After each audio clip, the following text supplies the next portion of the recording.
কারণ আমার দেশের হিন্দু ভাইয়েরাও কোরআনকে ভালোবাসে, আমাদের কাছে পানি পড়ার জন্য আসে। আমার কাছে পার্সোনালি কয়েক লক্ষ হিন্দু ভাই বোন এ পর্যন্ত এসেছেন এবং আলহামদুলিল্লাহ আপনারা শুনে খুশি হবেন, আপনাদের এই ঠাকুরগাঁ পঞ্চগড় সহ সারা এলাকাতে গত বছরে প্রায় 14 জন কালেমা পড়ে ইসলামী মুসলমান হয়েছে এবং অনলাইনে তো আছেই, আমেরিকাতে হচ্ছে, সারা পৃথিবীতে প্রতিদিন 20,000-এর বেশি কালেমা পড়ে লোক মুসলমান হয়ে যাচ্ছে।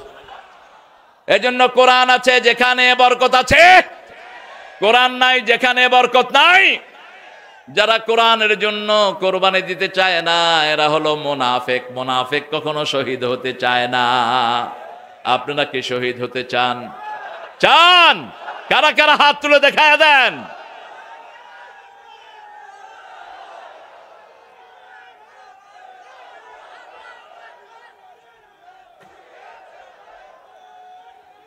আল্লাহ সবাইকে কবুল করুন, বলেন আমিন। আরো চিৎকার করে আমিন। আমাদের জাতীয় কবি ঈদের গানেও শহীদের কথা বলেছেন। তোরে জীবনে ভরে মারলো যারা ইট পাথর ছুড়ে, সে পাথর দিয়ে গড়ে তোলে প্রেমেরই মসজিদ, পাথর দিয়ে গড়ে তোলে প্রেমেরই মসজিদ। তুই পড়বি ঈদের নামাজ রে মন, সেই সে ঈদগাহে যে ময়দানে সব গাজী মুসলিম হয়েছে শহীদ, ময়দানে সব গাজী মুসলিম হয়েছে শহীদ। মন রমজানেরি, আপনারা জানেন না বোধহয় এটা কত কালোজয়ী একটা সং, একটা কালোজয়ী সঙ্গীত। আমরা রমজানে কি করব? আল্লাহ বলছেন শাহরু রমাদান, রমজান মাস, এটার কোনো বরকত নাই। আল্লাযী উনজিলা ফীহিল কোরআন, এটাতে কোরআন নাজিল হয়েছে, কোরআনের কারণে এটার মর্যাদা বেড়ে গেছে। এটার আসলে কোনো মর্যাদা নাই। কোরআনটা কি? এবার কোরআনের পরিচয় দিচ্ছেন হুদান লিন্নাস, গাইডেন্স ফর হোল হিউম্যানিটি, সমস্ত মানুষের হেদায়াত। হিন্দু ভাইদের হেদায়েত কোরআনে আছে না নাই? খ্রিস্টানদের হেদায়েত আছে না নাই? ইহুদিদের হেদায়েত আছে না নাই? সমস্ত মানুষের হেদায়েত কোরআনে দান করেছেন কে? বায়্যিনাতিম মিনাল হুদা ওয়াল ফুরকান, সত্য মিথ্যার মধ্যে পার্থক্যকারী যেই ডিস্টিংগুইশন, পার্থক্যকারী মানদণ্ডের নাম হলো কোরআন। এখন এই কোরআন কেন আল্লাহ দিয়েছেন? লিতুখরিজান নাসা মিনাল যুলুমাতি ইলান নূর। সূরা ইব্রাহিমের শুরুতে আল্লাহ বলছেন কিতাবুন আনজালনাহু ইলাইক, তোমার প্রতি কিতাব নাজিল করেছি যাতে করে তুমি অন্ধকার থেকে আলোর দিকে আসতে পারো।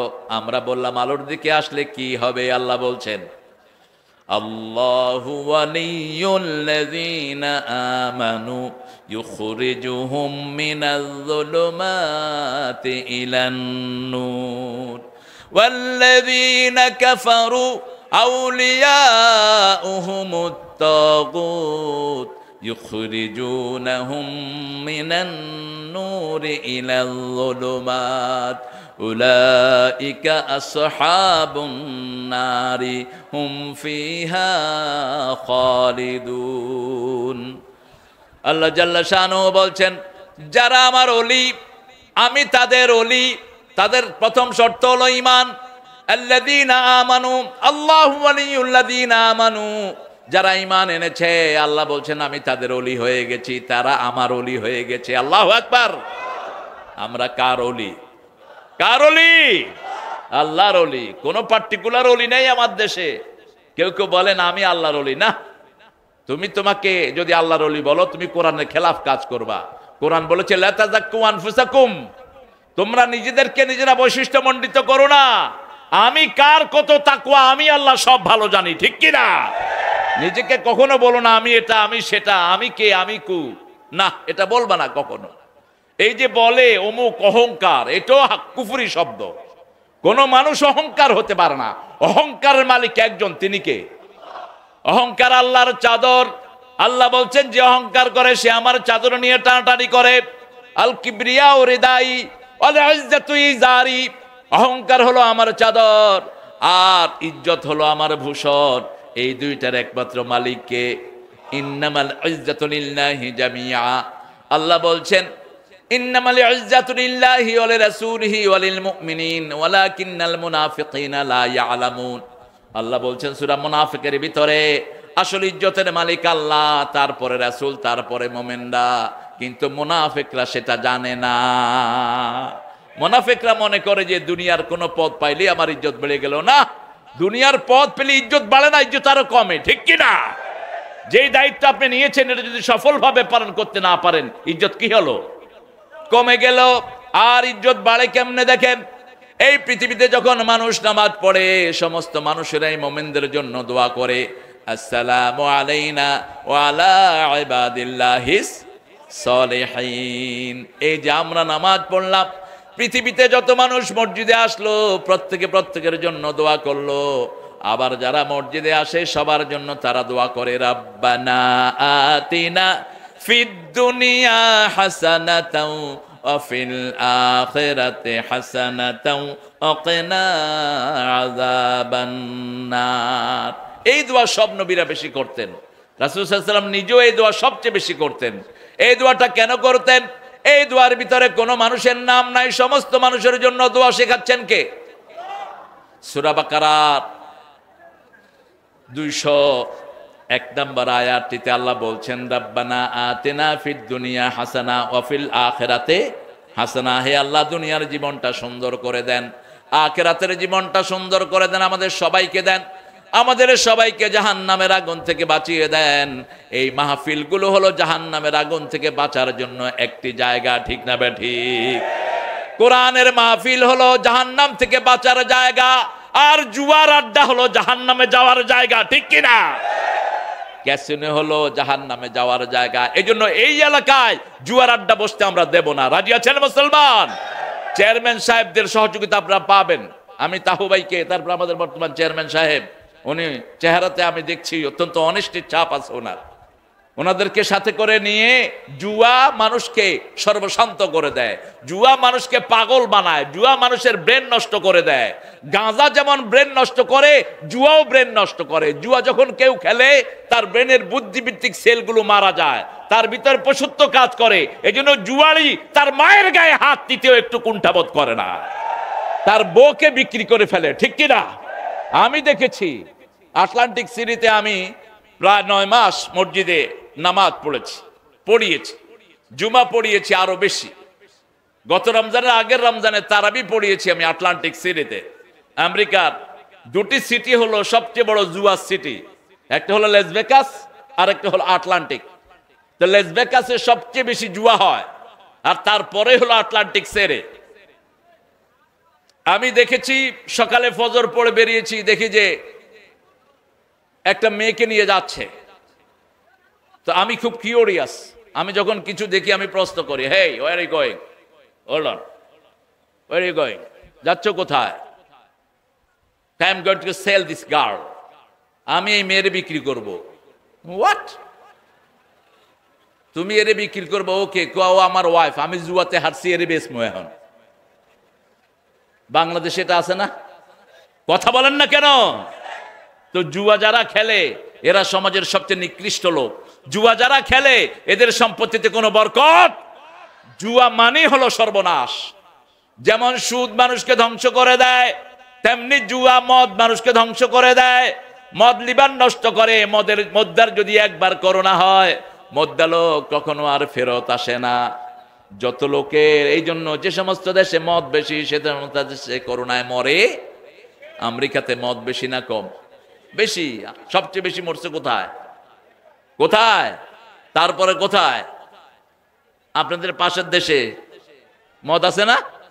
মদ পানির মতো খায় মদ। আমাদের মেথডগুলো মদ খায়। মেথডগুলো ওই যে ঘুয়ের গন্ধ থেকে দূর থাকার জন্য মদ খায়, বাংলা মদ। আপনাদের বগুড়াতে বিয়ের আসরে মদ খেয়া 16 জন মরছে। তো স্বাস্থ্য অধিদপ্তরের লোকেরা বলল, বিদেশি মদ তো আমরা বন্ধ রেখেছি, বিদেশি বোতলেরা পাইলো কোথায়? বিদেশি মদ পেল কোথায়? তালাশ করে দেখে বিদেশি বোতলের ভিতরে হোমিওপ্যাথি ডাক্তার মদ ঢুকাইয়া দিছে। মদ তো পানি স্পিরিট ঢুকাইছে। ওই ডাক্তারকে অ্যারেস্ট করা হয়েছে। অ্যারেস্ট করো না, যেগুলো মদ বানায় এগুলোকে দুনিয়া থেকে বিদায় করে দাও, যেগুলো জুয়া খেলে এগুলোকে চিরস্থায়ী জেলখানায় ঢুকায় দাও, ঠিক কিনা? এরা সমাজের বিষ পোড়া। যারা গাঁজা খায় এদেরকে স্থায়ীভাবে গাঁজা থেকে দূরে রাখো। ইয়াবা এগুলো ব্রেনের বুদ্ধিভিত্তিক সেল নষ্ট করে দেয়। আর নামাজ পড়লে বুদ্ধিভিত্তিক সেল বাড়ে। আজকের কম্পিউটার বাস্তব করে দিয়েছে, যে ছেলেগুলো নেশা করে কম্পিউটারে চেক করলে তাদের ব্রেনে কালো রেখা আসে, আর যে ছেলেগুলোর ব্রেনে কোনো নেশা নাই ভালো কাজ করে তাদের ব্রেনে সবুজ রেখা আসে। কম্পিউটারে দেয়। 1400 বছর আগে এটা ঠিক করে দিয়েছেন কে? আরো জোরে বলেন, আলা বিযিকরিল্লাহি তাতমাইন্নুল কুলুব। যে কোনো জিকির যদি তুমি করো তোমার অন্তরকে ভালো করে দিবেন কে? কোরআনের মাহফিলে আসা জিকির, কোরআনের জন্য রক্ত দেয়া সবচেয়ে বড় জিকির। কোরআনের জন্য যারা রক্ত দেয় তাদের জাহান্নাম নিভে যায়। রাতের অন্ধকারে যারা কেঁদে কেঁদে আল্লাহর কাছে গুনাহ মাফ চায়, ওই চোখের পানিতে জাহান্নামের আগুন নিভে যায়। আমরা আজকে একটা ওয়াদা করব, আমরা সবাই মুমিন হব। রাজি আছি তো? রাজি আছি তো? মুমিন হওয়ার জন্য প্রথম শর্ত হলো লা ইলাহা ইল্লাল্লাহু মুহাম্মাদুর রাসূলুল্লাহ সাল্লাল্লাহু। এখন এই কালেমাতে কি পড়লেন? আল্লাহ বললেন সূরা মুহাম্মাদের ভিতর ফালামান্নাহু লা ইলাহা ইল্লাল্লাহ। কি পড়েছো এটা আগে জানো। এখন কালেমা পড়ার পরে কেউ যদি খাজার কাছে চায় বুঝতে হবে সে কালেমা বুঝে নেই। কালেমা পড়ার পরে যদি কেউ জুয়া খেলে বুঝতে হবে কালেমা বুঝে নেই। কালেমা পড়ার পরে কেউ যদি সুদ খায় বুঝতে হবে কালেমা বুঝে নাই। কালেমা পড়ার পরে যদি কোনো মুরব্বিকে অশ্রদ্ধা করে বুঝতে হবে কালেমা বুঝে। কালেমা পড়ার পরে যদি মানুষের জমির আইল ঠেলা ঠেলে অবশ্য এখানে নাই, কারণ আপনারা তো আপনাদের জেলাটার নাম এত সুন্দর। এই নামটা রাসূলের খুব প্রিয় ছিল। রাসূল প্রতিদিন এই নাম ধরে একজন সাহাবীকে ডাকতেন। চেয়ারম্যান সাহেব জানেন নাকি আপনাদের এই জেলার নামটা রাসূলের একজন প্রিয় সহধর্মিণীর লকব ছিল?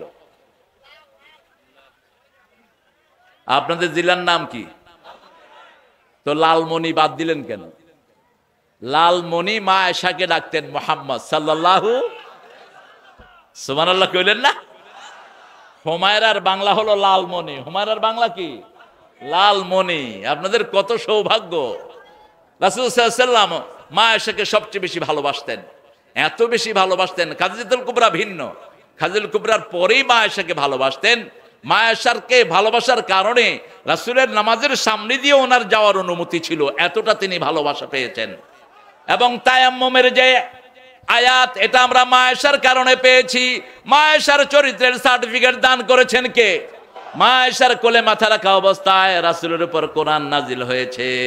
আবার মা আয়েশার কোলে মাথা রেখেই রাসূল দুনিয়া থেকে বিদায় হয়ে গেছে।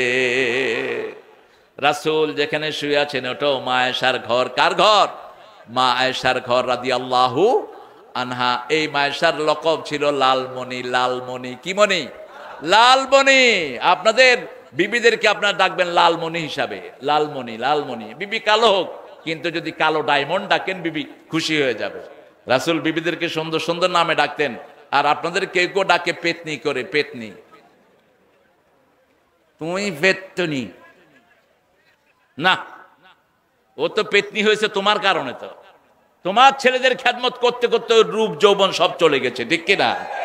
যেগুলো বারবার বিয়ে করে রাসূল বলেছেন যায়কুন, এদেরকে কঠিন শাস্তি দাও।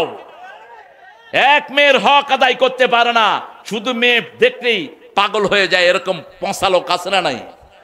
এরা যায়কুন। রাসূল বলেছেন গোপন বিয়ে যারা করে এরা জিনাকার। একটা বিয়ে করেছে, আরেক জায়গায় একটা বিয়ে করে, সেটা আরেকটারে জানায় না, গোপনে রাখে, এরকম লোক আছে না নাই? এরা হলো জিনাকার। আবার রাসূল বলেছেন বিয়ে করার পরে সন্তান চায় না, এরাও জিনাকার। আপনারা যে কতজন কিয়ামতের ময়দানে আসামি হিসেবে উঠবেন, যারা সন্তানকে হত্যা করেছেন, ভ্রূণকে হত্যা করেছেন, সব কিয়ামতের ময়দানে সন্তান হত্যাকারী হিসেবে কিয়ামতের ময়দানে উঠবেন। ছেলে হোক মেয়ে হোক দুটি সন্তানই যথেষ্ট। এটা শয়তানের স্লোগান, এটা নবী মুহাম্মদের স্লোগান নয়, এটা কোন নবীর স্লোগান নয়। রাসূল বলেছেন তাজাওয়াদাল ওয়ালুদ আল ওয়াদুদ, যেই মেয়ে বেশি সন্তান দিতে পারে তাকে বিয়ে করো, কিয়ামতের ময়দানে আমি আমার উম্মত নিয়ে গর্ব করব। সুবহানাল্লাহ। আপনি চাইলেও তো বেশি হবে না, আবার আপনি কন্ট্রোল করতে চাচ্ছেন। ছেলে হোক মেয়ে হোক কয়টি? দুটি হলে ভালো হয়, একটি হলে আরো ভালো, না হলে আরো ভালো। তো তুই বিয়ে করছ কেন? খবিস কোথা যাবে? হ্যাঁ, না হলে আরো ভালো, এটা কুফরি কথা, এটা জিনার কথা। রাসূল সাল্লাল্লাহু আলাইহি ওয়াসাল্লাম বাচ্চাদের জন্য যে নিয়ামত দিয়েছেন, রাসূল সাল্লাল্লাহু আলাইহি ওয়াসাল্লাম বলেছেন যে ঘরে বাচ্চা বেশি ওই ঘরের পিতামাতা এমনি জান্নাতি। একের অধিক বাচ্চার বাপ মা যারা ওরা জান্নাতি, রাসূলের বর্ণনা। আবার রাসূল সাল্লাল্লাহু আলাইহি ওয়াসাল্লাম বলেছেন যে এই ঘরের প্রথম সন্তান হয় মেয়ে, ওই ঘর হলো বরকতের ঘর। আবার যে ঘরে বিধবা থাকে ওই ঘরে সবচেয়ে বেশি বরকত থাকে। বিধবাকে যারা বিয়ে করে সবচেয়ে বেশি বরকত তারা ঘরে নিয়ে আসে। আল্লাহু আকবার। এখন আমেরিকাতে ইংল্যান্ডে দেখি নিজের থেকে বড় মেয়েকে বিয়ে করে। আমি অনেকগুলো বিয়ে পড়িয়েছি। ইনফ্যাক্ট আমার যখন বিয়ে হয়নি তখন আমি বিয়ে পড়াইছি। আমার হয়নি। আমাদের দেশের কাজীরা তো আগে কবুল কয়া বয়া থাকে, তো তুই তো আগে কবুল করলি, তোর বউ হয়ে গেল। তো যে কবুল কয় বোটা সে তার না, তুই কবুল কস কেন? তুমি কাজী সাহেব কবুল কও কেন? ওই যে ভিতর থেকে মেয়ের এজেন্ট নিয়ে আসে, লেডিস ফার্স্ট, আগে অনুমতি আনে কার? আপনাদের লালমনিরহাটে কার আনে? ওই লালমনিদের আনে, লালমনিদের অনুমতি আগে আনে। যেমন গিয়ে বলা হয় একজন উকিল বাপ আপনার ঠিক করেন, উকিল বাপের কোনো ভিত্তি ইসলামে নাই, তো আন্দাজে লাগাইছে উকিল বাপ। যে কোনো সাক্ষী হলেই হয়ে গেল। একজন সাক্ষী তার চাচা অথবা মামা গিয়ে বলবে যে সকিনা, আব্দুল আলীর ছেলে আব্দুল কুদ্দুস 50,000 টাকা মোহরানায় তোমাকে বিবাহ করতে চায়, তুমি কি রাজি? মেয়ে বলল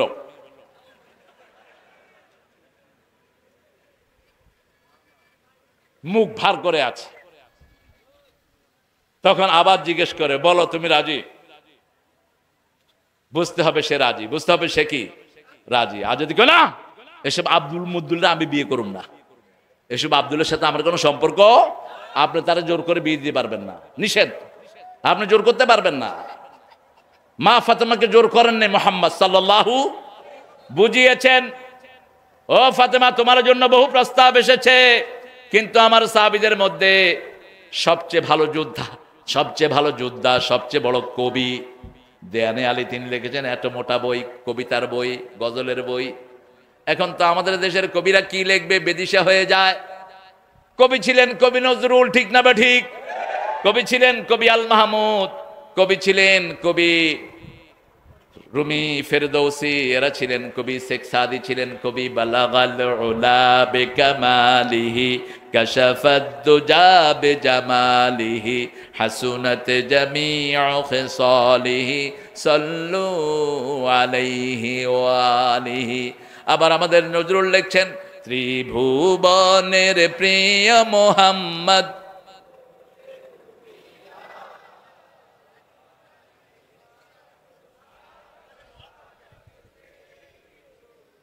কেউ ভাত খায়নি না? তুমি ভাত খাইছ? ভাত খান নাই আপনারা? তো শক্তি নাই কেন? আরে ভাত না খাইলে তো আমাদের শক্তি বাড়ে। আমরা রোজা রেখেই তো বদরের যুদ্ধে জয়লাভ করেছি, আমরা রোজা রেখেই পৃথিবী জয় করব। আমাদের শরীরের খাওয়া যখন কমে, রুহের খাওয়া তখন বেড়ে যায়, ঠিক কিনা? আমরা শরীর দিয়ে মানুষ নয়, আমরা রুহ দিয়ে মানুষ, ঠিক না ঠিক? রুহের চাহিদা আমরা সবচেয়ে আগে পূরণ করি, শরীরের তাকাদার জন্য ঘুমাই, কিন্তু যখন রুহের ডাক আসে আল্লাহু আকবার, আমরা কেউ বিছানায় থাকি না, সবাই মসজিদে চলে যায়। আবার আবার আল্লাহ বলে দেয় আসসালাতু খায়রুম মিনান নাওম, আসসালাতু খায়রুম মিনান। এই জন্য চোখে যদি ঘুম না আসে নামাজ পড়েন, শরীর ভালো করে দিবেন কে? লম্বা নামাজ পড়েন, লম্বা সালাত পড়েন। এই মাসে পড়তেন রাসূল সবচেয়ে বেশি লম্বা সালাত, এই মাসে সবচেয়ে বেশি রোজা রাখতেন, সবচেয়ে বেশি দাঁত মাজতেন। আমাদের অনেকে এক সপ্তাহ তো দাঁত মাজতে না, মুখ খুলে মনে হয় বাথরুমের দুয়ার খুলছে, এরকম লোক আছে না? কি সর্বনাশ, দাঁত মাজেই না, কতক্ষণ পর পরে এরকম করে, দাঁতে কিরকম জমছে ওটা দেখে। 5 বার নরমাল মাজতেন দাঁত। কয়বার? 5 বার। আর রমজানে এবং শাবানে কতবার মাজতেন তার কোনো হিসাব থাকতো না। যখনই জিবরাইল আমিনের সাথে দেখা করতেন রাসূল দাঁত মাজতে থাকতেন, কন্টিনিউয়াস মাজতেই থাকতেন। এবং তিনি বলেছেন যদি উম্মতের জন্য কঠিন না হতো ল্যাপের ভিতরে শোয়ার সময় মেসওয়াক আমি ফরজ করে দিতাম। আজকের মেডিকেল সায়েন্স বলছে যারা দাঁত মাজে না, এই দাঁত না মাজার রোগ থেকে তাদের মৃত্যুও হতে পারে, প্যারালাইজডও হতে পারে। আমাদের দেশে যে অধিকাংশ লোক বিকলাঙ্গ হয়ে যাচ্ছে, প্যারালাইজ হচ্ছে, এটার অন্যতম কারণ হলো অপরিচ্ছন্নতা। এই জন্য ইসলাম সবচেয়ে পরিচ্ছন্ন। অজুতে আমরা 27 বার হাত ধুই। কয়বার? 27 বার। আমার বাসায় আসলো ম্যানহাটনে কিছু লোক, এসে দরজা নক করছে। আলাম হয়ে যায়, so we are from the church, we came to wash your hand man. Okay, hang on man, I'm coming. কয়েকজন লোক আসছে চার্চ থেকে আমার হাত ধোয়াবে। ওটা হলো হাত ধোয়া দিবস। What? You gonna wash my hand? তোমরা আমার হাত ধোয়াবা? আমি তো হাত অলরেডি 27 বার ধুয়ে ফেলছি। হ্যাঁ 27 বার। কয় আমরা তো দিনে একবারও ধুই না, আমরা বাথরুমে গেলেও টিস্যু, খাওয়ার পরও টিস্যু, খাই চামচ দিয়া, খাওয়ার পরে আঙ্গুল টিস্যু। আমি আমরা খাওয়ার সময় হাত, ওজুর সময় হাত, বাথরুমে হাত। ঠিক না ঠিক? আমাদের চেয়ে পরিষ্কার কোন জাতি হতে পারে? আমাদের মসজিদে গেলেই সুঘ্রাণ পাওয়া যায়, দুনিয়ার কারো ইবাদত খানায় গেলে সুঘ্রাণ পাওয়া যায়। ভারতের একজন বিচারপতি মুসলমান হয়েছেন, আল্লামা ইকবাল ওনার জীবনী লিখেছেন। তিনি লিখেছেন জিস মসজিদ মে মাই গিয়া উসমে বু মিলা, বু খুশবু মিলা। যেই মসজিদে গিয়েছি যত পুরান হয়েছে তত বেশি খুশবু পেয়েছি সেখানে। আর অন্য কোন ধর্মীয় জায়গাতে আমাদের মন্দির, আমাদের চার্চ কোন জায়গায় সুগন্ধ পায়নি। এই মসজিদের সুগন্ধ আমাকে মুসলমান বানিয়ে দিয়েছে। সুবহান। এজন্য আমার আল্লাহ বলেছেন কোরআন শাহরুর রমাদান, রমজান হলো কোরআনের মাস। আমরা কোরআন পড়বো, কোরআনের জন্য যা করা দরকার তাই করব, কোরআনের বন্ধু হব। রাজি আছে না নাই? এবার বলেন সর্বশ্রেষ্ঠ সূরা কোনটি? আরো চিৎকার করে বলেন। কোরআনের মা কোন সূরা? আরো জোরে বলেন। সূরা ফাতিহা কোরআনের মা। তারপরে সবচেয়ে সওয়াবের সূরা কোনটা? সূরা না, সূরা ইখলাস। ইয়াসিল কলবুল কোরআন হাদিসটা সহিহ না, তবে ইয়াসিনের ব্যাপারে যে হাদিসটা সহিহ, রাসূল সাল্লাল্লাহু আলাইহি ওয়াসাল্লাম বলেছেন যারা ইয়াসিন পড়বে তাদের হৃদয়ের যে কোনো জায়েজ আশা আল্লাহ পূরণ করে দিবেন। ইয়াসিনের ভিতরে আল্লাহ জাল্লা শানু অনেকগুলো কথা বলেছেন, যেমন সূরা ইখলাস একবার যারা পড়ে 10 পারা কোরআনের সওয়াব আল্লাহ তাকে দান করে দেয়। কিন্তু শর্ত হলো তার আমলনামায় কোনো শিরক থাকতে পারবে।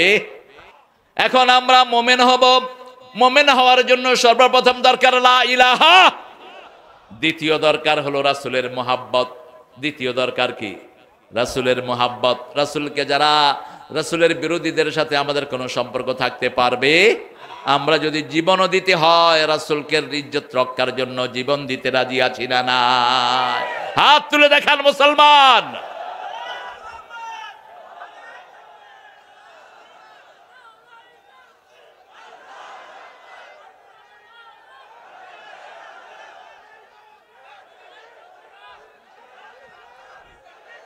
আল্লাহ কবুল করুন। আরো জোরে বলি আমিন। কোরআন বন্ধ করা যাবে না। আমার উত্তরবঙ্গে এবার এই প্রথম মাহফিল হচ্ছে। বগুড়াতে একটা করেছি আর আপনাদের এটা করছি। রংপুর শহরে হতে দেয়া হয়নি, দিনাজপুর শহরে দেয়া হয়নি, নীলফামারীতে দেয়া হয়নি, বাকি কোন শহরে দেয়া হয়নি। আপত্তি নাই। কোরআনের মাহফিল বন্ধ করে কোরআনকে দমিয়ে রাখা যাবে না। কোরআন নিজে আল্লাহ জ্বালিয়ে রাখবেন, ঠিক কিনা? ইউরিদুনা লিইউতফিউ নূরাল্লাহি বিআফওয়াহিহিম ওয়াল্লাহু মুতিম্মু নূরিহি ওয়ালাউ কারিহাল কাফিরুন। আল্লাহ বলছেন ওরা ফু দিয়ে কোরআনের আগুনকে, নূরকে নিভাতে যায়, আমি আল্লাহ জ্বালিয়ে রেখেছি। কাফেরদের যতই কষ্ট হোক কিচ্ছু করতে পারবে না। আজকে আমরা সবাই কোরআনের বাগানে এক হয়েছি, ঠিক কিনা? আজকে এখানে কোনো দল নাই, একটা দল কোরআনের দল, ঠিক না বা ঠিক? যেমন কোন বাড়িতে আগুন লাগলে আমরা সবাই একসাথে দাঁড়াই, ঠিক তেমনি জাহান্নামের আগুনকে নিবার জন্য আমরা সবাই আজকে একসাথে হয়েছি। আল্লাহ আপনি আমাদের এই ঐক্যকে কবুল করুন। আরো জোরে বলি আমিন। মসজিদে ঢুকলে আমার ভাই মাথায় টুপি থাক আর না থাক, হাত যেখানেই বাঁধুক আমার ভাই আমিন আসতে বলুক, জোরে বলুক আমার ভাই, ঠিক না ঠিক? মসজিদ আছে যেখানে মুসলিম আছে, আমাদের বাংলাদেশে ওই ভয় নাই, একটা কাদিয়ানি মসজিদও নাই, আছে লালমনিরহাটে। কথা কন না কেন? সারা উম্মতের ইজমা হলো দুই গ্রুপ হলো কাফের, আর বাকি কাউকে আপনি কাফের বলতে পারবেন না, যে বলবে সে কাফের হবে। দুই গ্রুপ কাফের, এক হলো কাদিয়ানি, কারণ তারা কোরআনের একটা আয়াতকে অস্বীকার করেছে, তারা বলেছে শেষ নবী রাসূল না। সূরা আহজাবের এই আয়াতটিকে অস্বীকার করার কারণে তারা কাফের হয়েছে, ঠিক না ঠিক? আর দ্বিতীয় হলো রাফিজির গ্রুপ, এরা বাংলাদেশে নাই। শিয়াদের একটা গ্রুপ যারা আলীকে আল্লাহ বলে, আলীকে তারা আল্লাহ বলে, আলী আল্লাহ, মাওলা আল্লাহ, আলী আল্লাহ এইভাবে বলে তারা। এই জন্য যে কোনো কাজ করতে গেলে ইয়া আলী বলে। ইয়া আলী বলা শিরকে আকবর। যে কোনো কাজ করার সময় বলবেন ইয়া আল্লাহ, ইয়া ইয়া কবি, ইয়া রহমান, ইয়া হাই, ইয়া কাইয়ুম, ঠিক কিনা? ইয়া আলী যেন না আসে মুখে। ইয়া আলী রহম ওয়ালি, ইয়ার পে কর দে সব কুরবান, এই গানটাও শিরকি গান। এই গানটা ওই রাফিজিরা লিখেছে।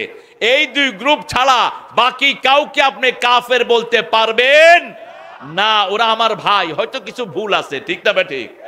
ওরস করে কিছু ভুল আছে, নেচে নেচে জিকির করে, আছে না নাই? অবশ্য লালমনিরহাটে এটা নাই। হ্যাঁ আছে, আছে, আমাদের চেয়ারম্যান সাহেব বলছেন আছে। জিকির করে আর কি, হয়তো আমার মতো কোন হুজুর বুঝাইছে জিকির করলে তোর গুনাহ মাফ হয়ে যায়, বুঝছিস? শরীরটা গরম হবে, শীতকালে কাপড় লাগবে না তোর, সেই জন্য। আমি একবার এক জিকিরের ভিতরে গিয়ে পড়ে গেছি, দেখি যে গরু একটা সামনে নিয়ে বাবা গরু খাইব রে এরকম করতে শেষ। এখন আপনি যখন কোন স্রোত দেখবেন, আপনি তার উল্টা দিকে যায়েন না, আপনি ওদের সাথে মিশে ওদেরকে দাওয়াত দেন। ওরা চট্টগ্রামের লোক, আমি মুখ বেঁধে ফেললাম, আমার গাড়ি আটকা পড়ছে, আমি মুখ এরকম করে বেঁধে গাড়ি থেকে নামছি। নেমে বললাম যে ও বাজি অগল, তোমারা কি হাত দেয়? লেসা না কওমিহি, জাতির ভাষায় কথা বলবেন। সব নবীরা জাতির ভাষায় কথা বলেছেন।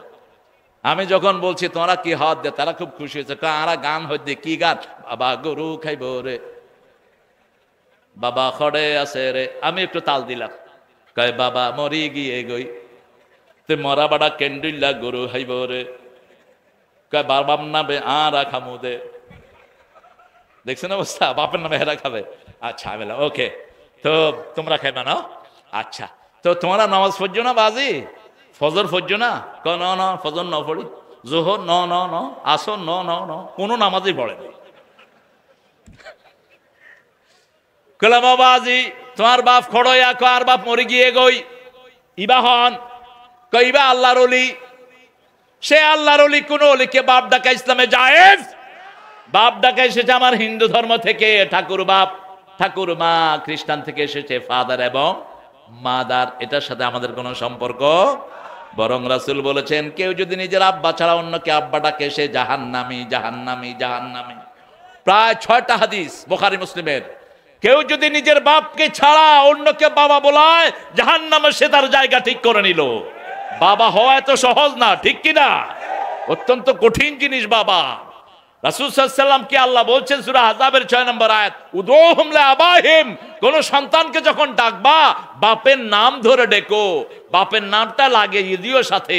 রাসূল সাল্লাল্লাহু আলাইহি ওয়াসাল্লামকে যখন কেউ জিজ্ঞেস করতো মা ইসমুক, মান আনতা, তুমি কে? তিনি বলতেন আনা মুহাম্মদ ইবনে আব্দুল্লাহ, আমি আব্দুল্লাহ ছেলে মুহাম্মদ। সুবহানাল্লাহ। তিনি কখনো বলেন না আমি আব্দুল্লাহ, যেমন ঈসা আলাইহিস সালামের মুহাম্মদ বলেন নাই কখনো। ঈসা আলাইহিস সালামের নাম যতবার আল্লাহ কোরআন শরীফে দিয়েছেন ঈসা ইবনে মারিয়াম। কেন? ওনার বাপ নাই, ওনার বাপ নাই, এই জন্য ওনার নাম কোরআনে এসেছে। বাপ থাকলে ওনার নামও কোরআনে আসতো। এবার বলেন বাপের দাম বেশি না মায়ের দাম বেশি? হ্যাঁ, আরে কোন মায়ের নাম তো কোরআন শরীফে নাই, তারপর বুঝি মায়ের দাম বেশি? একজন মায়ের নাম বলেন তো কোরআন শরীফে আছে? আদম আলাইহিস সালামের নাম আছে, হাওয়ার নাম একবারও নাই। রাসূলের নাম আসছে 450 বার, মোহাম্মদ 4 বার, আহমদ 1 বার। আর নবী রাসূল বাশিরা নাজিরা 450 বার ওনার নাম এসেছে, কিন্তু ওনার 11 জন বিবির নাম একবারও আসে।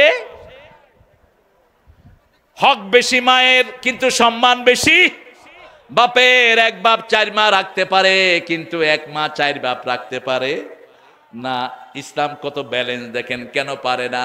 পারে না এই জন্যই মানুষের মায়েদের যে অর্গানটা আল্লাহ তৈরি করে দিয়েছেন, এগুলো একজন পুরুষের জন্যই মুনাসেব। একজন পুরুষকে তিনি ধারণ করতে পারেন। যদি বেশি পুরুষের মিশ্রণ ওনার মধ্যে হয়, ওনার শরীরের বিভিন্ন রকমের অসুস্থতা দেখা দেয়, এইডস দেখা দেয়, বিভিন্ন ভাবে উনি অসুস্থ হয়ে পড়েন। এই জন্য মা স্বামী হারালেও 4 মাস 10 দিন তার সমস্ত শরীর পরিষ্কার হওয়ার পরে অন্য স্বামীর ঘরে যেতে পারেন, ঠিক কিনা? যতক্ষণ অন্য স্বামীর জার্ম থাকে ততক্ষণ তিনি অন্য স্বামীর ঘরে যেতে পারেন না। কিন্তু পুরুষের শোক কয়দিন? পুরুষের শোক কয়দিন? হ্যাঁ 3 দিন। কয়দিন? 3 দিন। আপনারা কোনো বাড়িতে, মরা বাড়িতে মেহমান মেজদান খাইতে যাবেন না। মরা বাড়িতে যারা খাইতে যায় এরা হলো সুন্নাহ বিরোধী। মরা বাড়িতে খাওয়ার বাড়ি না। রাসূল বলেছেন মরা বাড়িতে খাওয়ার উৎসব করবা না, বরং মরা বাড়িতে 3 দিন খাওয়া পাঠাও। তোমার আশপাশ থেকে যেই বাড়িতে মারা গেছে সেই বাড়িতে খাওয়া পাঠাও। 3 দিনা 40 যেটা আমরা করি, এটা রাসূল বুখারীর বর্ণনা নিষেধ করেছেন। রাসূল সাল্লাল্লাহু আলাইহি ওয়াসাল্লাম বলেছেন আল মাইয়াতু ইউআযিবু বিমানিহি, একটা অধ্যায় আনলেন ইমাম বুখারী। যখনই কোন বাড়িতে মরা মানুষের জন্য খাওয়ার ইন্তজাম করা হয়, বড় লোক, চেয়ারম্যান, মেম্বার, ডিসি, এসপি, ফকির, কাঙ্গাল সব একসাথে খাওয়ানো হয়, তখন ওই কবরে মুদ্দার আযাব শুরু হয়। হ্যাঁ, যদি শুধু এতিমকে খাওয়ান, শুধু গরিবকে খাওয়ান, কোনো অসুবিধা নাই, কবরে সওয়াব পাবে। কিন্তু খাওয়ার আসরগুলোতে 3 পর্যায়ের খাওয়া হয়, ঠিক কিনা? কথা বলেন না কেন?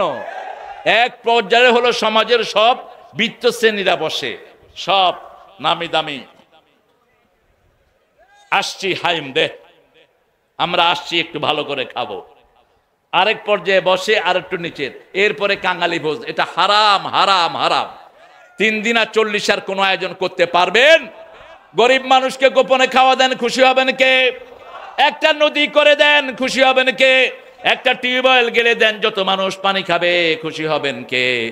কিতাব, কোরআন, হাদিস মাদ্রাসায় বন্টন করে দেন, স্কুলে বই বন্টন করে দেন, খুশি হবেন কে? যত ছেলে মেয়ে বই পড়বে আপনার আব্বা আম্মার আমল নামায় সওয়াব পাঠিয়ে দিবেন কে? সেজন্য রমজানের যে প্রস্তুতি আমরা নেব, সেটা আল্লাহ সূরা বাকারায় বলছেন তাজাওয়াদু ফাইন্না খায়রাজ যাদি তাকওয়া। রাস্তার সম্বল তোমরা জোগাড় করো, আসল সম্পদের নাম হলো তাকওয়া। এই তাকওয়া 2 জায়গায় আল্লাহ দিয়েছেন, ইয়া আইয়ুহান নাসু উবুদু রাব্বাকুমুল্লাযী খালাকাকুম ওয়াল্লাযীনা মিন ক্বাবলিকুম লাআল্লাকুম তাত্তাকুন। ও মানুষেরা, মানুষের ভিতরে বাইডন আছে না নাই? কথা বলেন, বাইডন আছে না নাই? মানুষের ভিতরে আমাদের সুইপার আছে না নাই? হিন্দু ভাই বোনেরা আছে না নাই? কোন মানুষকে আপনি ঘৃণা করবেন না, কখনোই মানুষকে না, পাপকে ঘৃণা করেন, পাপীকে নয়, কখনো না। মানুষকে ঘৃণা করবেন না। যারা মানুষকে ঘৃণা করে তারা অহংকারী। গাবতুন নাস বাতিল হক, মানুষকে ঘৃণা করে আর সত্য গ্রহণ করে না, এরাই হলো আসল অহংকারী। মানুষকে ভালোবাসবো, মানুষকে কাছে টানবো। একটা ছেলে বিড়ি খাচ্ছে, যেমন আমি একদিন দেখি যে 3 জন বুড়া বসে বসে একসাথে বিড়ি খাচ্ছে। তো বুড়ারা যখন বিড়ি খায় মনে হয় নেয়ামত খাইতেছে, খুব মনোযোগ দিয়ে খাইতেছে। আমি তখন ক্লাস 4-এ পড়ি। আমি গিয়ে বললাম, চাচা আমার একটা বিড়ি দেন। মুরব্বীরা কয়, যা তুই বিড়ি খাবি কেন? আমরা বিড়ি খেয়ে শয়তান হয়ে গেছে। আপনার বিড়ি খেয়ে কি হয়েছে? কি হয়েছে? এত সুন্দর করে খাচ্ছেন, মনে হয় নেয়ামত খাচ্ছেন। কয় নেয়ামত না, বাজে জিনিস, কিন্তু অভ্যাস হয়ে গেছে, কি করব? আপনি যেটা নিজে খারাপ জানেন সেটা আপনি খাইলেন কেন? 1100 রগ বিড়ির ভিতরে আজকের মেডিকেল সায়েন্স বলছে প্রতি বছর বিড়ির কারণে 20 থেকে 30 লাখ লোক মারা যায়।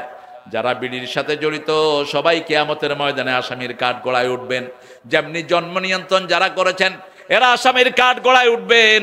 এদেরকে আল্লাহ বলবেন ওই সন্তানগুলোকে প্রাণ দিবেন। সন্তানগুলো বলবে বেআইনি দামবিন কতিলাত, কেন আমাদেরকে মারা হয়েছে আল্লাহ? আমাদের পিতামাতার থেকে জবাব চাই। পিতামাতা বলবে খাওয়া দেয়ার ভয়ে আমরা মেরেছি। আল্লাহ বলেছেন লা তাকতুলু আওলাদাকুম খাশিয়াতা ইমলাক, নাহানু নারযুকুকুম ওয়া ইয়্যাহুম। তোমরা খবরদার ক্ষুধা পরা দেওয়ার ভয়ে কাউকে হত্যা করে দিও না, আমি তোমাদেরও রিজিক দেই, তোমাদের যারা আসবে তাদেরও রিজিক দিব, ঠিক কিনা? 7.5 কোটি বাঙালি যখন ছিল, জাতির স্থপতি তিনি বলেছিলেন, আমি সবাইকে কম্বল দিলাম কিন্তু আমার কম্বলটা পাইলাম না। সবাই পায় সবকিছুর খনি, আমি পাইছি চোরের খনি। কিন্তু আজকে 16 কোটির বাংলাদেশে কম্বলের কোনো অভাব আছে নাকি? কি বলেন, আছে? মঙ্গাতে কি গত 2-1 বছরে এই এলাকায় কোনো মানুষ মারা গেছে? খাওয়ার বার্ধক্যতা দিয়েছেন কে? আমি ভেবে পাই না, স্বাধীনতার পর থেকেই যেই কয়জন বাংলাদেশের দায়িত্বে ছিলেন সব উত্তরবঙ্গের, আলহামদুলিল্লাহ উত্তরবঙ্গের, কিন্তু উত্তরবঙ্গ ওই হিসেবে ডেভেলপড হয়নি। উত্তরবঙ্গের প্রতি বেইনসাফি হয়েছে, ওই পর্যায়ে ডেভেলপমেন্ট হয় নাই। এর আগের প্রধানমন্ত্রী উত্তরবঙ্গেই বড় হয়েছেন, ঠিক না ঠিক?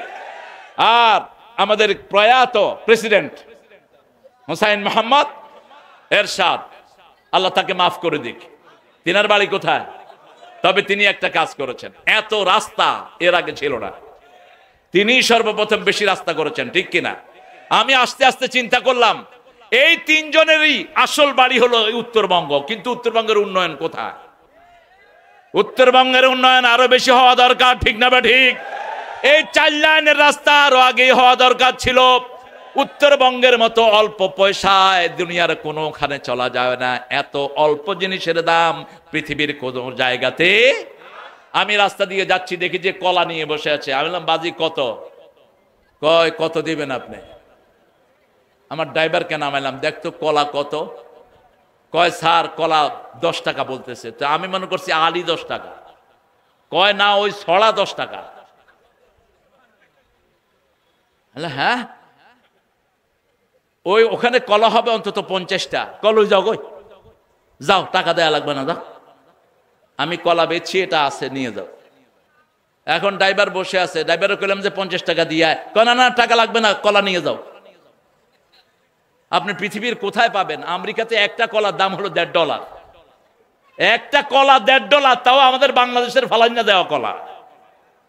1 কেজি শসার দাম হলো $5, একটা লাউয়ের দাম $60।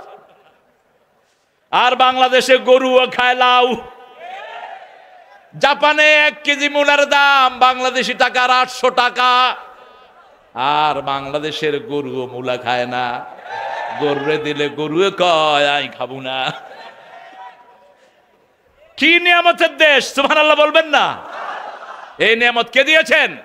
এই নিয়ামতের একটি কারণ, আমার বাংলাদেশের সকল মানুষ পড়ে লা ইলাহা ইল্লাল্লাহ, লা ইলাহা ইল্লাল্লাহু মুহাম্মাদুর রাসূলুল্লাহ সাল্লাল্লাহু। এটা বেশি পড়ে বিপদের সময়। যেমন আমি দেখেছি কক্সবাজারে যখন 4 নম্বর সংকেত দিচ্ছে রেডিওতে, বৌদ্ধরা এসে আমার কাছে বলছে, হুজুর হ্যালো, খেয়ে অনে আল্লাহরে বলান। আল্লাহ, কেন, তোমাদের ঈশ্বরের কি হয়েছে? কয়, ঈশ্বর এখন মারা গেছে। হ্যাঁ, ঈশ্বর মারাই গেছে। ঈশ্বরের এখন কোনো ক্ষমতা নাই, ঈশ্বর সাগরের ঢেউ কিচ্ছু করতে পারবে না, এখন আল্লাহ লাগবে।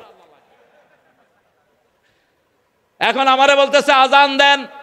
আল্লাহ, আজান দিলে কি হইব? আজান দিলে বিপদ চলে যাবে। দিলাম আজান। 10 নম্বর 7 নম্বর সংকেত কক্সবাজারের সংকেত ঘুরে গেল উড়িষ্যার দিকে। তুফান উঠলো কক্সবাজার, ঠেলা মারলো উড়িষ্যায়, ভারতের লোক মরে শেষ। এক ঠাকুরের সাথে দেখা দিল্লি এয়ারপোর্ট। ঠাকুর আমাকে বললেন, নমস্তে। নমস্তে বলবেন না কখনো, নমস্তে মানে আমার মাথা তোর পায়ের তলে, খবরদার। তিনি আমাকে বললেন নমস্তে। আচ্ছা, ওকে, ঠিক আছে। क्या माजरात है बताइए, आप कहाँ से है? बांग्लादेश से है। हाँ, असली आदमी मिल गया, असल मानुष पाइছি। मुझे बताइए, आगाज होता है ये तूफान बे ऑफ बंगाल में, ये डिस्ट्रॉय करते हैं हिंदुस्तान को, क्या माजरा है? তিনি বললেন, তুফান উঠে বঙ্গোপসাগরে ঠেলা দেয় ভারতে, কি করেন আপনারা? আমি বললাম, যখনই তুফান উঠে আমার দেশে কোনো দল থাকে না, হিন্দু, বৌদ্ধ, খ্রিস্টান, ইহুদি, আমরা সবাই মিলে একজনকে ডাকি, লা ইলাহা ইল্লা আনতা সুবহানাকা ইন্নী কুনতু মিনাজ জালিমিন। আমার নবী সাল্লাল্লাহু আলাইহি ওয়াসাল্লাম বলেছেন যে এই আয়াতটা পড়বে সবচেয়ে আগে তার উত্তর দিবেন কে? এই আয়াতের রেজাল্ট পেতে মোটেও দেরি হয় না। মৃত্যু মুখে আপনি পতিত হয়েছেন, যখন এটা পড়া শুরু করবেন মৃত্যু থেকে হেফাজত করে দিবেন কে? এটার জন্য নির্দিষ্ট কোনো সংখ্যা নেই। 1,24,000 ভুয়া সংখ্যা, এটা হাদিসের সংখ্যা নয়। 1,24,000 পড়তে হবে, কোনো হাদিসের বইতে আসে নাই, কোথাও আসে নাই। ইউনূস আলাইহিস সালাম যখন মাছের পেটে গিয়েছেন, ওনার পক্ষ থেকে কে পড়েছেন? কে পড়েছেন? কে পড়েছেন? কয় আল্লাহ পড়ছে। কত ভালো মানুষ, আল্লাহ পড়ছে না? এই আল্লাহ পড়ার দরকার আছে? এটার অর্থ জানেন আপনারা? অর্থ হলো লা ইলাহা ইল্লা আনতা, আপনি ছাড়া কেউ নাই, সুবহানাকা, আপনি মহাপবিত্র, ইন্নী কুনতু মিনাজ জালিমিন, আমি জালেম। আল্লাহ বুঝি জালেম? তো কি ঠেলার চোটে বলে ফেলেছেন, কি অসুবিধা নাই। এখন দেখেন আমাদের দেশে হয় কি, পয়সাওয়ালারা শুয়ে থাকে আর কিছু হুজুরকে ভাড়া করে আনে, হুজুররা পড়ে লা ইলাহা ইল্লা আনতা সুবহানাকা ইন্নী কুনতু মিনাজ জালিমিন। আরে জালেম তো শুয়ে রইছ, তুই জালেম হস কেন? ও তো জুলুম করে শুয়ে আছে, যে জুলুম করেছে তাকেই পড়তে হবে, এটা ঠিক কিনা? যতবারই পড়েন কোনো হিসাব নাই, আপনি 2 বার পড়েন, 5 বার পড়েন, 7 বার পড়েন, আল্লাহ বেজোড়, বেজোড়কে আল্লাহ ভালোবাসেন। আপনি বেজোড় পড়লে আপনার বিপদ থেকে উদ্ধার করে দিবেন কে? যেমন বিভিন্ন মানুষের মধ্যে আপনি গিয়েছেন, আমার যেতে হয় এখন, আজকে আপনাদের মধ্যে এসেছি, আমি কি পড়েছি? আমি এই দোয়াটা পড়ে আমাকে ফু দিয়ে বেরিয়েছি বাড়ি থেকে। এখন আমাকে হাত দিতে চায়, কেউ চুমা দিতে চায়। একটা ছেলে আসার পরে তো চুমাই দিয়ে দিস, তো চুমার ভিতরে তো বোধ হয় সবসময় মলাই থাকে না, দুধ থাকে, অনেক সময় বিষও থাকে। এখন কি করবেন? আমি তো অ্যান্টিভাইরাস নিয়ে এসেছি। এখান থেকে যখন ঘরে যাবেন ভালো করে হাত ওয়াশ করেন, এটা ইসলামও বলে। চেহারা মুখ ধোন ভালো করে, অজু করেন। রাসূল ঘরে আসলে প্রথম অজু করতেন, প্রথম ঘরে ঢুকলে তিনি দাঁত মাজতেন, এটা রাসূলের সুন্নাহ। আপনি সুন্নাহ ফলো করেন, আপনি রোগ মুক্ত হয়ে যাবেন। সুবহানাল্লাহ। প্রোটেকশন চাইতে হবে কার কাছে?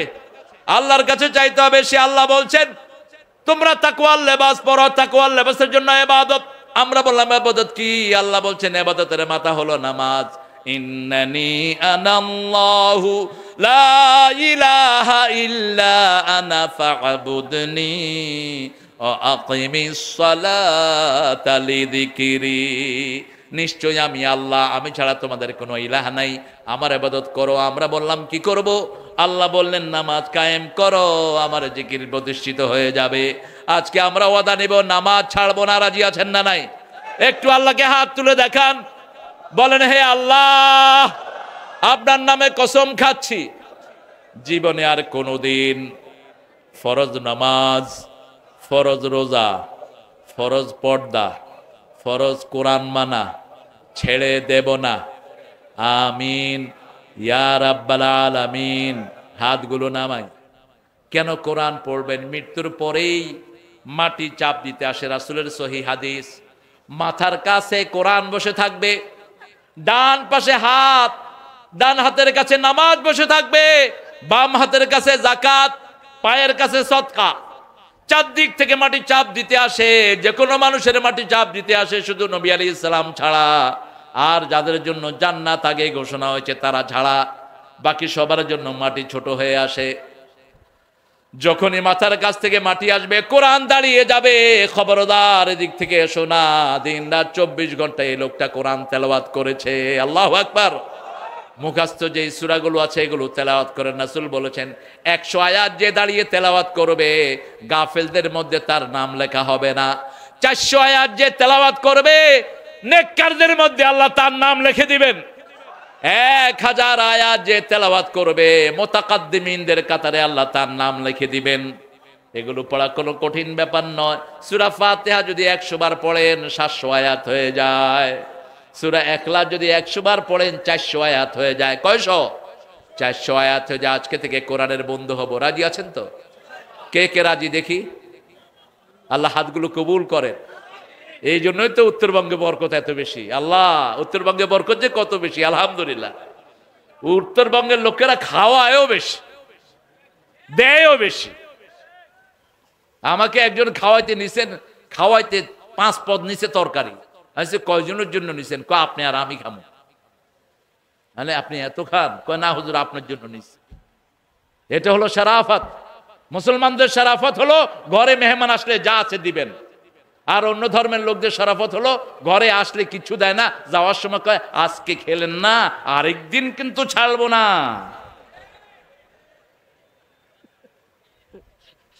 আমি এক জায়গায় গিয়েছি, আমি নাম বলবো না, আমাকে 2টা বিস্কুট দিয়ে বলে যে সবটাই খেতে হবে কিন্তু। আমি বললাম সবটাই খেতে হবে কিন্তু মানে কি? সবটাই খেতে হবে কিন্তু কয় যে ওই যে বিস্কুট দিয়েছি সবটাই খেতে হবে কিন্তু। আমাদের ইসলাম যেখানে মেহমানদারি, ইসলাম নাই যেখানে মেহমানদারি নাই সেখানে তাহলে প্রথম কোরআনকে বন্ধু বানাবো। রাজি আছেন তো?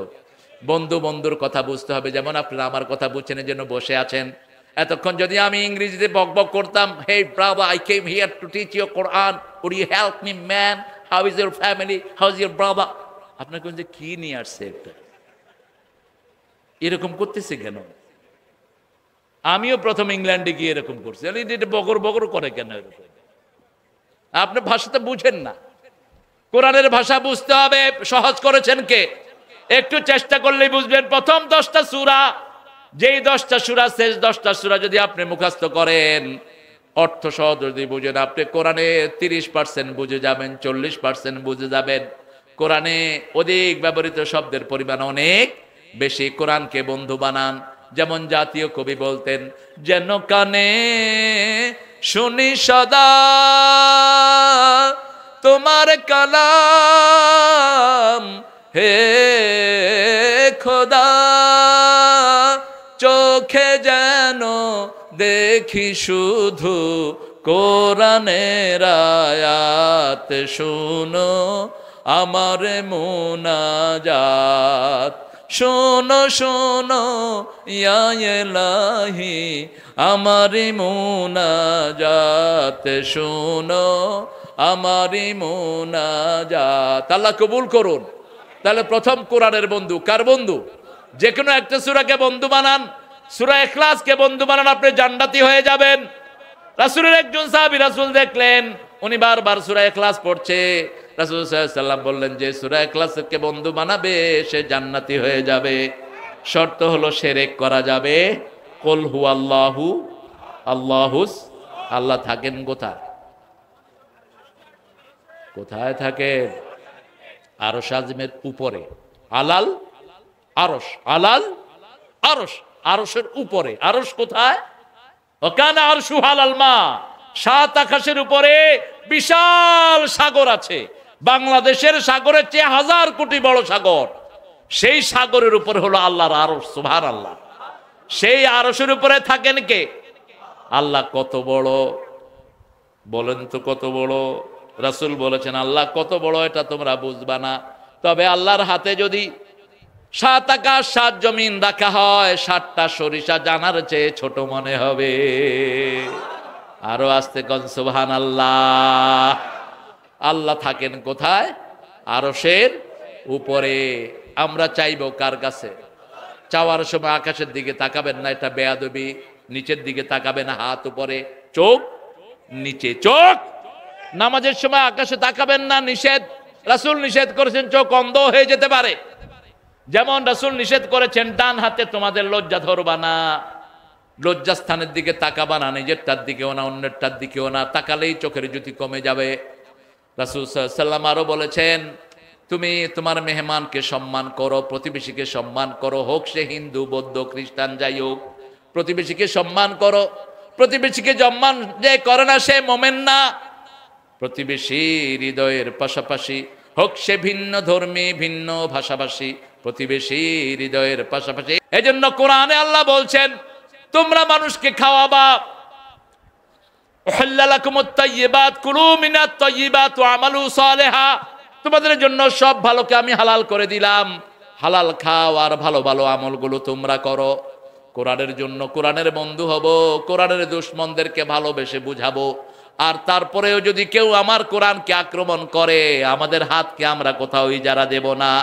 আমার আল্লাহ বলছেন ফাদরিবুহু ফাওকাল আনাক মিনহুম কুল্লাল বানান, কেউ যদি কোরআনে আঘাত করে ওদের গর্দানে আঘাত করো, গিরায় গিরায় আঘাত করো।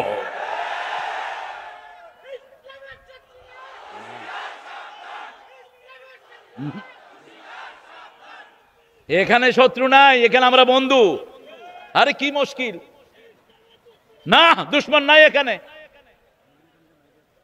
আচ্ছা মসজিদের ভিতরে গিয়ে যদি আপনি করেন মসজিদের শত্রুরা, মসজিদে, আরে মসজিদের শত্রু কি মসজিদে ঢুকে নাকি? শত্রু তো বাহিরে থাকে। এখানে আমরা যারা আসছি আমরা সবাই এক, ঠিক কিনা? দুনিয়ার মুসলিম, দুনিয়ার মুসলিম এক হতেই হবে, এক হওয়া ছাড়া কোনো উপায় নাই। দেখেন না কি সুন্দর এক হয়ে গেছে।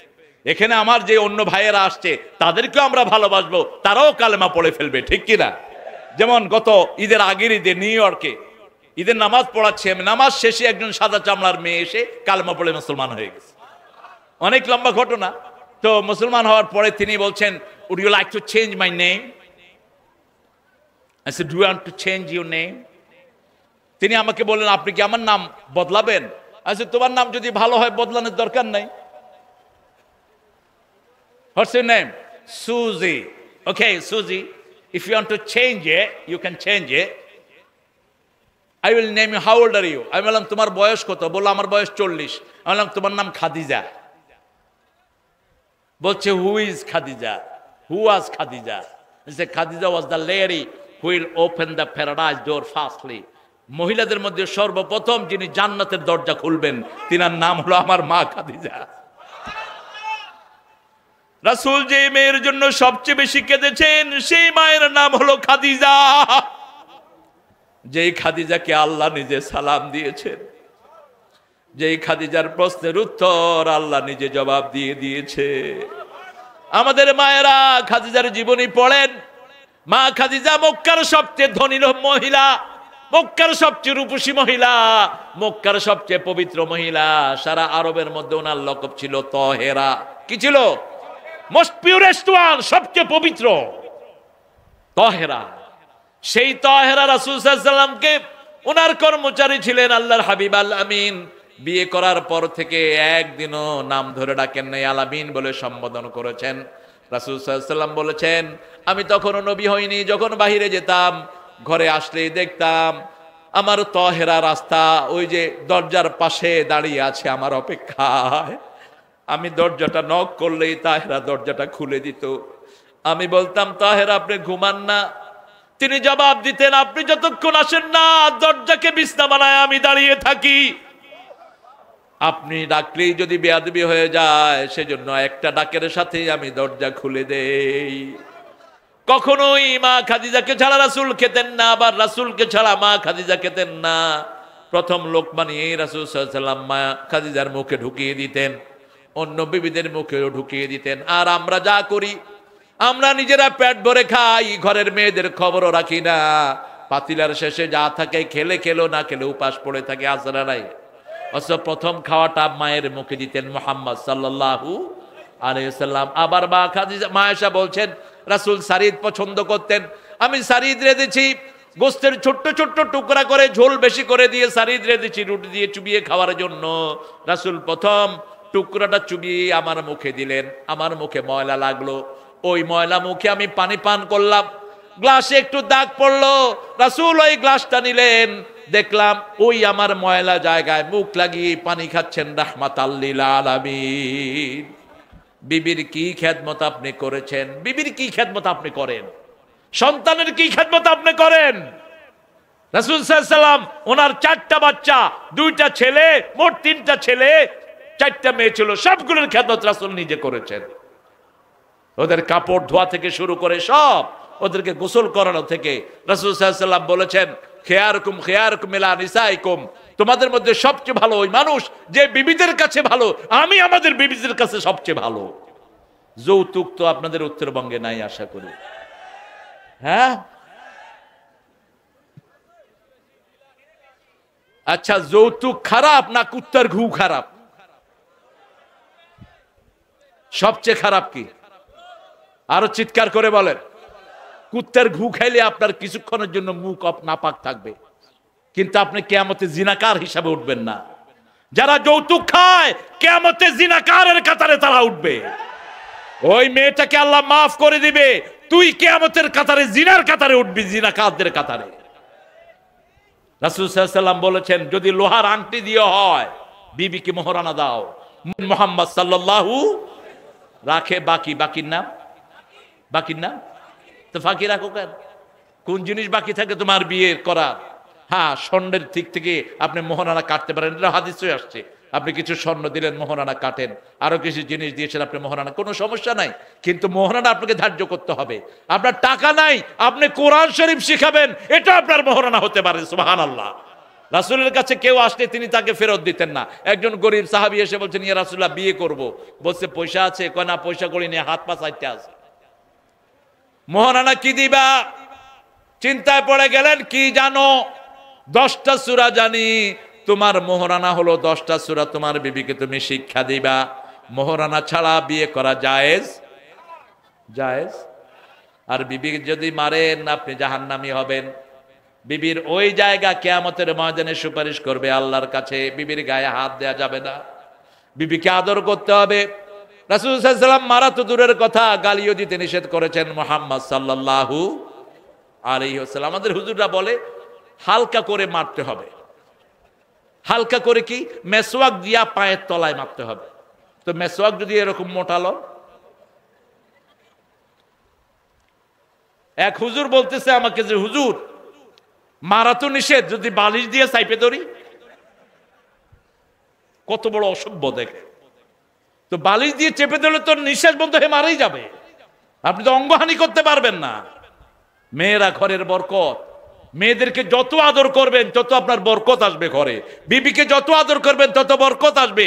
আর বিবিকে ছাড়া ফেসবুকে যেগুলো সময় ওয়েস করো, তোমরা সবগুলো চরিত্রহীনদের কাতারে তোমাদের নাম লিখিয়েছ। কিসের মেয়ে? ফেসবুকের ওগুলি নর্দমার কিচের চেয়ে নিকৃষ্ট। আলকাতরা শোনো যেগুলো মাখে, এগুলো চামড়া না, কুত্তার চামড়ার থেকে খারাপ। আপনারা তো দেখেন না, আমাদের পর্দাশীলা কাজের মেয়েরা বাহিরের মেকআপ করা মেয়েদের চেয়ে 1000 গুণে সুন্দরী, 1000 গুণে সলেহা। ঠিক না ঠিক?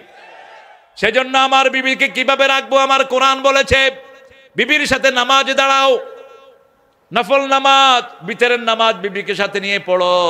আর কাউ মাআল্লাহ কে রাসূল সাল্লাল্লাহু আলাইহি ওয়াসাল্লামের প্রথম জামাতের মুসল্লি ছিলেন মা খাদিজা এবং আলী। এবং বিবিকে হাত দিয়ে বিবির হাতের সাথে নিজে হাত তুলে দোয়া করো, বিবির নাম ধরে দোয়া করো। মা খাদিজার জন্য দোয়া করতেন রাসূল সাল্লাল্লাহু আলাইহি ওয়াসাল্লাম, ও আল্লাহ কিয়ামতের ময়দানে যখন সবাই সবাইকে ভুলে যাবে, সেই দিন যেন আমার খাদিজাকে আমি ভুলে না যাই। ও গো মা তুমি,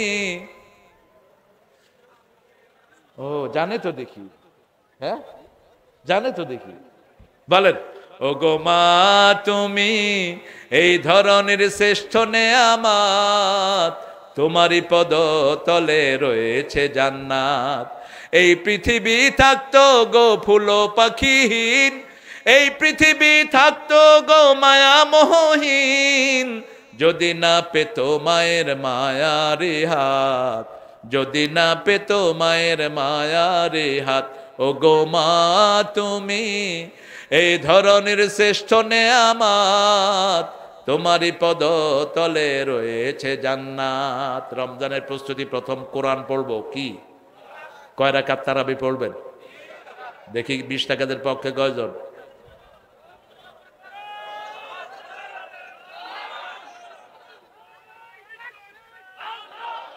তবে আমি আরো বেশির পক্ষে।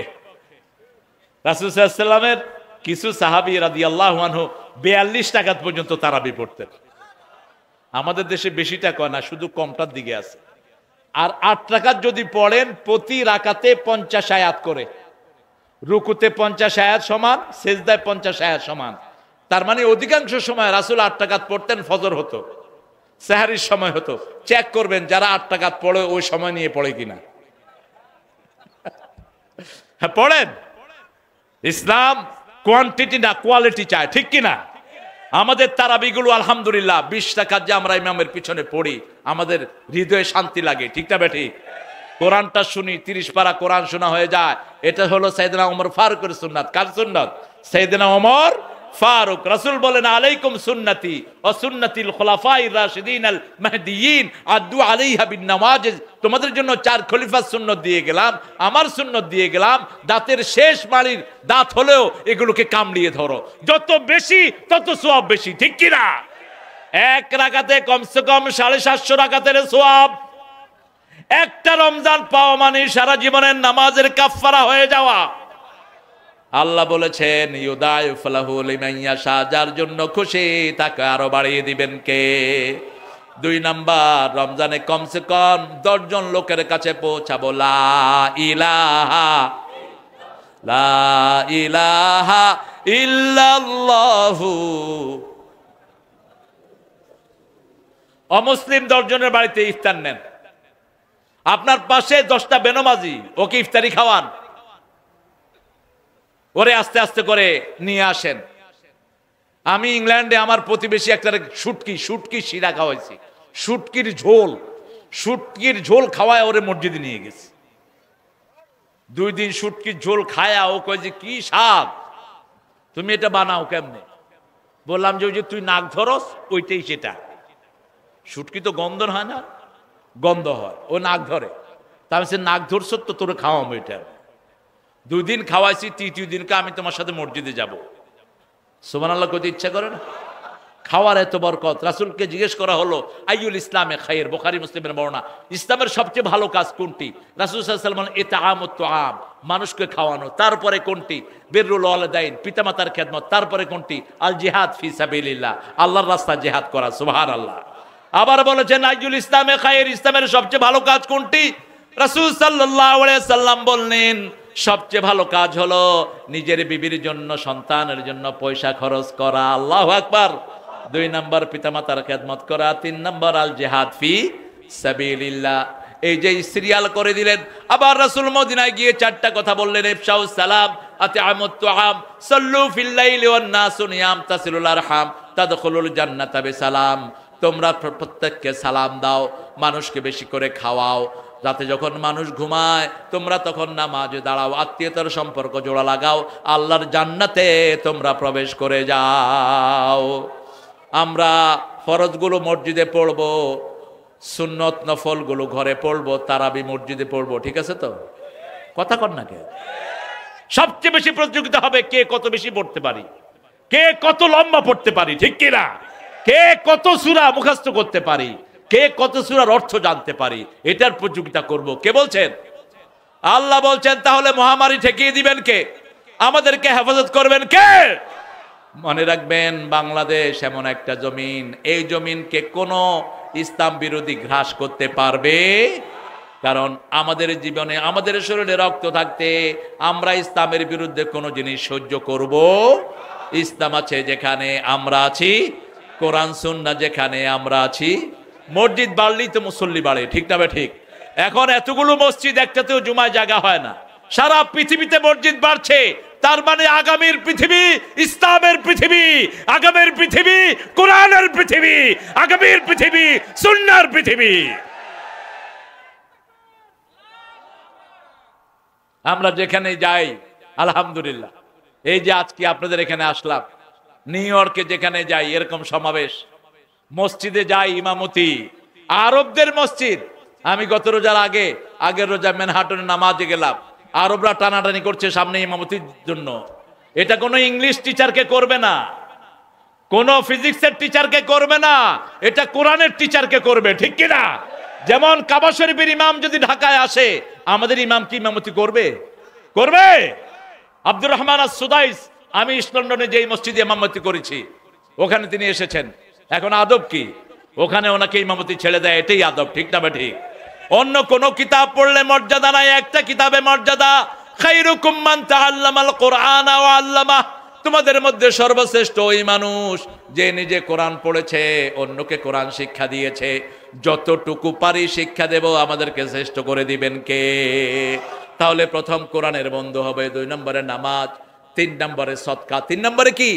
সদকা এমন কোন রোজা যেন না যায় যে আপনি কিছু না কিছু সদকা দেন নেই। একটা কাপড় সদকা দেন, একটা মুচকি হাসেন। রাসূল বলেছেন আল কালিমাতুত তাইয়্যিবাতু সাদাকা, মুচকি হাসি দেওয়া সদকা, ভালো কথা বলা সদকা, কুল্লু তাহলিলাতিন সাদাকা, কুল্লু তাহমিদাতিন সাদাকা, সুবহানাল্লাহ বলা সদকা, আলহামদুলিল্লাহ বলা সদকা, আল্লাহু আকবার বলা সদকা।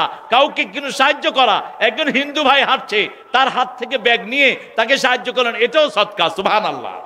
আর রমজানে যদি একটা সদকার কাজ করেন, ওটা 750 ফরজের সওয়াব আল্লাহ আমলনামায় দিয়ে দিবেন। রমজানে কোনো নফল নাই, নফল করলে কিসের সওয়াব?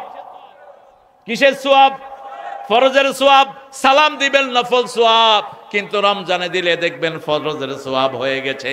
প্রতিদিন রোজায়, প্রতিদিন সারির সময় উঠে পড়েন সুবহানা, পড়েন সুবহানা রাব্বিকা রাব্বিল ইজ্জাতি আম্মা ইয়াসিফুন ওয়া সালামুন আলাল মুরসালিন আলহামদুলিল্লাহি রাব্বিল আলামিন। 1,24,000 নবীরা আপনার সালাম পেয়ে গেছে, আবার ওনারাও আপনাকে সালাম দিয়ে দিয়েছে। সুবহানাল্লাহ, আরো জোরে কর। রাসূল বলেছেন নবীদের সালাম, নবীকে কেউ সালাম দিলে আলাইহিস সালাম জীবিত মানুষের মতো তিনারা উত্তর দেন। আমাদের সালাম কবুল না হতে পারে, কিন্তু নবীদের সালাম কবুল হবে, তাতে কোনো সন্দেহ। আমাদের দেশটাই তো সালামের দেশ, দেখেন না, ভাষার সময় আমরা সবাই সালাম দেই, সালাম সালাম।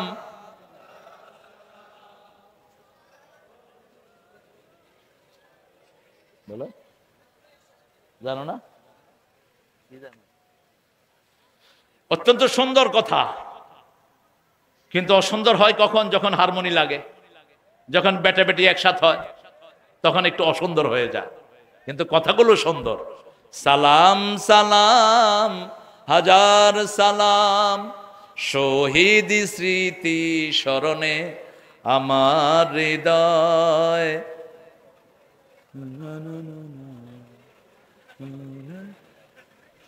আমি প্রাইমারিতে পড়েছি, তো আমি গাইতাম, তো এটা রেডিওতে গাইছি, টিভিতেও গাওয়াইছে আমাকে দিয়ে। ভালো কথা, সুন্দর কথা। সালাম আমাদের কথা, সালাম জান্নাতের কথা, ঠিক না বা ঠিক? লা ইয়াসমাউনা ফিহা লাগওয়ান ওয়ালা তাসিমা ইল্লা কিলান সালামান সালামা। জান্নাতে কেউ গালি শুনবে না, বেহুদা কথা শুনবে না, শুনবে শুধু সালাম তোমাকে হাজারো সালাম হে আমার নবী আকরাম, সালাম তোমাকে লাখো সালাম হে আমার নবী আকরাম। ঘরে ঢুকতে সালাম, বেরোতে সালাম, পর্দার আড়ে গেলা সালাম, যখনই দেখবেন সালাম। বিবিকে সালাম দেন, মেয়েদেরকে সালাম দেন, ছেলেকে সালাম দেন।